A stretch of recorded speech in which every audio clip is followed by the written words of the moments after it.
ಮೈಸೂರು ಮಹಾನಗರ ಗ್ರಾಮಾಂತರ ಹಾಗೂ ಸುತ್ತಮುತ್ತಲಿನ ಭಾಗಗಳಲ್ಲಿ ಎಸ್ಐಆರ್ ಜಾರಿಗೆ ಸಂಬಂಧಿಸಿದಂತೆ ಸಾರ್ವಜನಿಕ ವಲಯದಲ್ಲಿ ಉಂಟಾಗಿರುವ ತೀವ್ರ ಗೊಂದಲಗಳನ್ನು ಪರಿಹರಿಸುವಂತೆ ಆಗ್ರಹಿಸಿ ಮೈಸೂರು ಕೊಡಗು ಲೋಕಸಭಾ ಕ್ಷೇತ್ರದ ಸಂಸದ ಯದುವೀರ್ ಕೃಷ್ಣದತ್ತ ಚಾಮರಾಜ ಒಡೆಯರ್ ಅವರು ಮೈಸೂರು ಜಿಲ್ಲಾಧಿಕಾರಿ ಲಕ್ಷ್ಮೀಕಾಂತ್ ರೆಡ್ಡಿ ಅವರಿಗೆ ಅಧಿಕೃತವಾಗಿ ಮನವಿ ಸಲ್ಲಿಸಿದರು.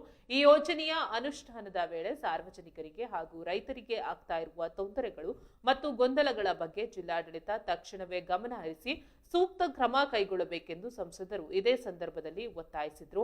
ಜಿಲ್ಲಾಧಿಕಾರಿ ಕಚೇರಿಯಲ್ಲಿ ನಡೆದ ಈ ಮನವಿ ಸಲ್ಲಿಕೆ ಕಾರ್ಯಕ್ರಮದಲ್ಲಿ ಸಂಸದರೊಂದಿಗೆ ಬಿಜೆಪಿ ಮೈಸೂರು ನಗರ ಘಟಕದ ಅಧ್ಯಕ್ಷ ಎಲ್ ನಾಗೇಂದ್ರ, ಗ್ರಾಮಾಂತರ ಘಟಕದ ಅಧ್ಯಕ್ಷ ಕುಮ್ರಳ್ಳಿ ಸುಬ್ಬಣ್ಣ, ಕೃಷ್ಣರಾಜ ಕ್ಷೇತ್ರದ ಶಾಸಕ ಟಿಎಸ್ ಶ್ರೀವತ್ಸ ಹಾಗೂ ವಿಧಾನ ಪರಿಷತ್ ಸದಸ್ಯ ರಘು ಆರ್ ಕೌಟಿಲ್ಯ ಅವರು ಉಪಸ್ಥಿತರಿದ್ದು ಜಿಲ್ಲಾಧಿಕಾರಿಗಳೊಂದಿಗೆ ಚರ್ಚಿಸಿದರು.